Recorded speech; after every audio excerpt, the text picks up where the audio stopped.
Well, welcome back. Thank you again for joining us. In this segment, we're going to talk about coping mechanisms. Valencia used the word escapism, and I want her to talk about what that word means to her, and what coping mechanisms that she used in dealing with the whole mental issues, mommy issues, those things. But I want to first talk about an article that I read from Johns Hopkins University, and it's regarding mental health among the African American woman. It said that it's true that everyone experiences temporary periods of sadness and times of worry and nervousness, but the article spoke about when those feelings won't go away. Because as women, we try to muscle through depression and anxiety, issues like that on our own.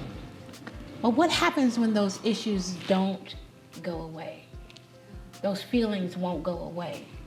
But before we talk about coping mechanisms, what feelings or emotions, Valencia, were you experiencing?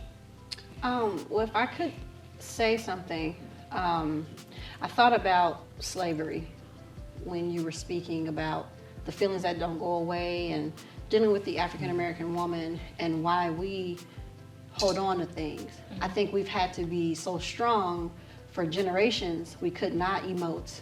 We couldn't express things that we were feeling. We just kind of had to keep it moving. Even when we had babies, had to keep it moving.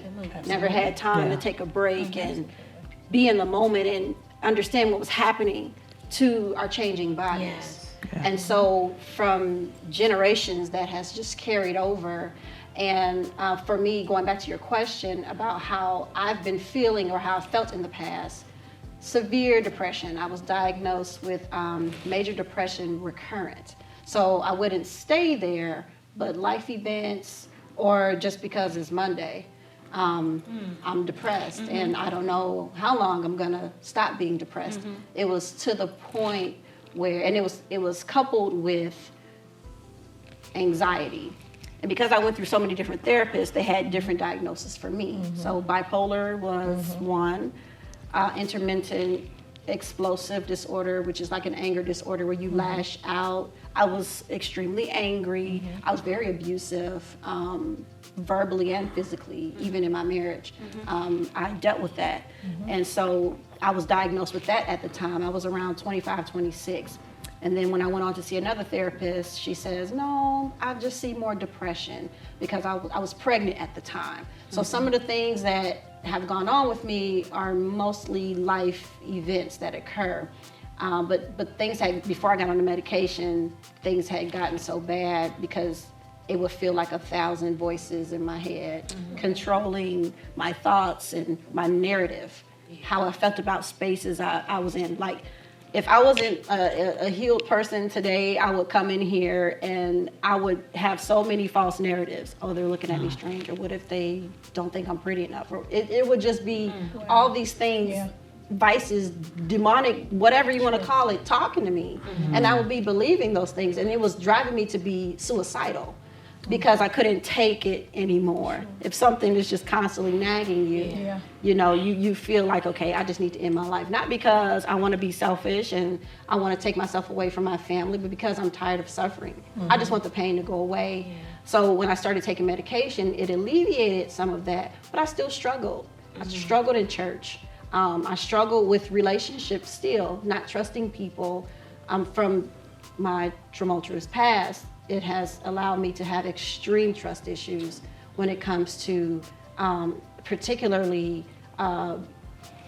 women relationships. I was never looking for friends. I was always looking for like a mom to fill that gap. So I would always gravitate to older women. And each time I would get disappointed, that would be another layer on top of layer on top of layer that would allow me to just build these hurdles and guards. And so when the right person comes along, they can't break through the walls. And you know, that's something that I struggle with in my marriage also. Me not being able to be vulnerable with my own husband because I don't trust you. I'm with you, we're married, we sleep together, but I don't trust you with my life. I don't trust you with my feelings. Why? Because I've been so traumatized, I've been so hurt, so guarded. I can't let anyone in because I need to feel safe. In the moment that I don't feel safe, that's when you're going to see another side of me. So, Wow. Wow. So can you share with us some of those? Just elaborate a little bit more as far as what you've been experiencing. How are you able to overcome those times? How are you able to cope with it now? You spoke of being a healed person. So is there something particularly that you do to overcome? So in my journey now, I was diagnosed with cancer back in July. And something about that experience, I joke with my daughters because they like to throw shade at me, but I say I only had cancer for 5 minutes because as soon as I got the diagnosis, they told me I didn't have it. Okay. Like a few weeks later, after my recovery process, everything was benign. However, I had to switch gears in my head and think myself happy. Yeah. I couldn't allow that and I understood what cancer patients went through. And I've seen a lot of cancer patients that would be upbeat and happy until like it got really bad where they couldn't cope with the pain. Yeah. But I never understood like, how do you have this prognosis and you're just so happy and upbeat all the time? But when I was in that situation, it was like something clicked in my brain, and that was like the beginning of me having more positive thoughts, focusing more on scripture, because I didn't have any scriptures that I was really meditating on or like intentionally. I had them, but I just put them in my back pocket because I'm like, this is not practical. Yeah. I need something that's going to work for me right now because I need to feel good right now. And so when I had got the diagnosis and I was on bed rest for like 5 to 6 weeks, I had nothing but time to pray, to study more, to think positive thoughts. And so that was the entryway to me having a better outlook on how I see myself, knowing my worth, knowing my value, knowing what God says about me, knowing that I'm not my past. That was the hardest thing to detach from, because I kept associating myself with my past and the things that I've done, the things that I went through because of it. So that would keep me depressed, because the enemy likes to constantly remind you, oh, see, that's what you used to do, and you hurt that person, and this is who you used to be, and you're never going to come out of this. And those are the lies that he constantly rehearsed in my head. You're not, you're not, you're not. And so one day, in just being in therapy, my therapist said this to me, and it just changed my life, really. I told her that I wanted to be a motivational speaker, and she said, well, what's your mission? Because motivational speakers, they have a cause that they're fighting for, something that has worked for them that other people can gravitate to and it worked for them. And I said, well, mental health is the cause. I'm not an advocate quite yet because I'm not quite on the other side, but I would like to use my spirituality as a driving force for people to be healed and come to Jesus. And she's like, that sounds great, but you're tying God's hands. And I'm like, well, what do you mean? She's like, I hear what you're saying and that sounds good, but you don't believe God can heal you. So how do you expect other people, how are you going to convince other people that God is a healer and he can heal mental illness when you don't believe that? And I didn't at the time.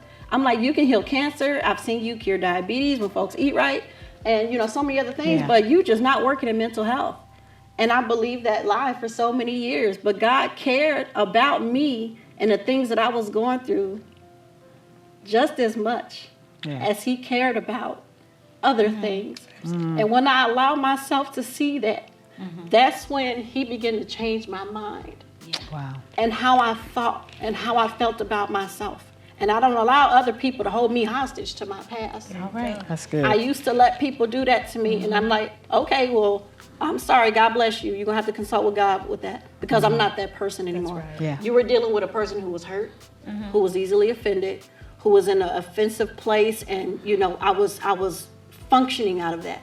I'm not doing that anymore, and I refuse to go back there. I don't identify with that. Yeah. And so taking those steps, being in therapy and having conversations, because my therapist would make me rehearse the scriptures, make me be intentional about focusing on the scriptures that I chose to focus on that spoke to the season of my life. And so once I started doing that and taking it more serious, and I realized there was a greater call on my life. Yes.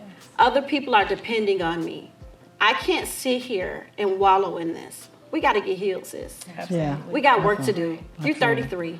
You got kids that are going into teenage years and they're changing, and I got to be able to deal with that and handle that. And it's a little difficult right now because of how I was parenting.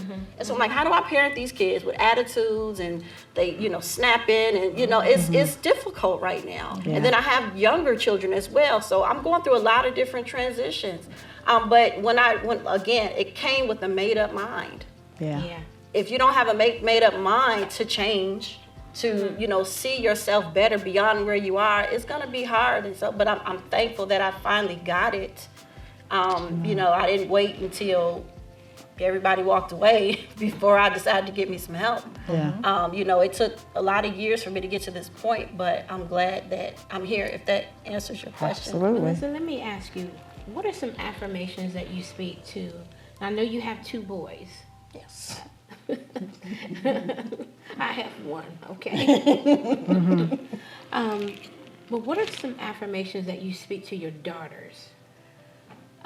My daughters. Because today we are talking about women. Yes. We'll get to the boys. Yeah.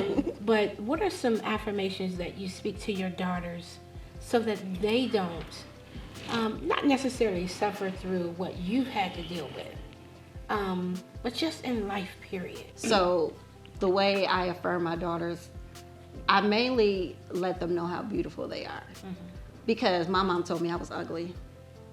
I was a nigger child to her because I was darker than my other siblings and I had a different father. She would throw food at me at the restaurants that we would go to, because at the time I was the only child. So when my stepdad and my mom and I would go out to eat, which was often, because she didn't like me, what I looked like, because I resembled my father. Well, he's not even a dark-skinned man, but she would just throw food and she would call me nigger child and that I was just ugly to her. So I grew up believing I was the ugliest thing ever walking until I was, probably till I graduated high school.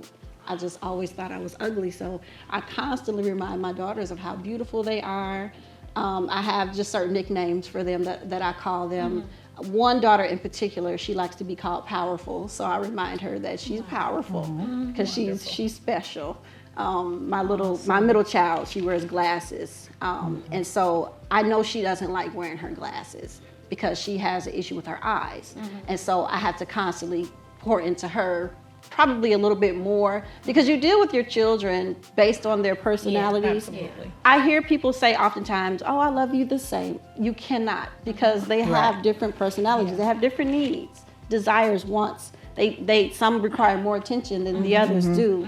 So certain daughters I have to constantly spend a little bit more time with than the others. Then I have my oldest daughter who looks just like me, and she desires to be me, and so she swears she's my manager.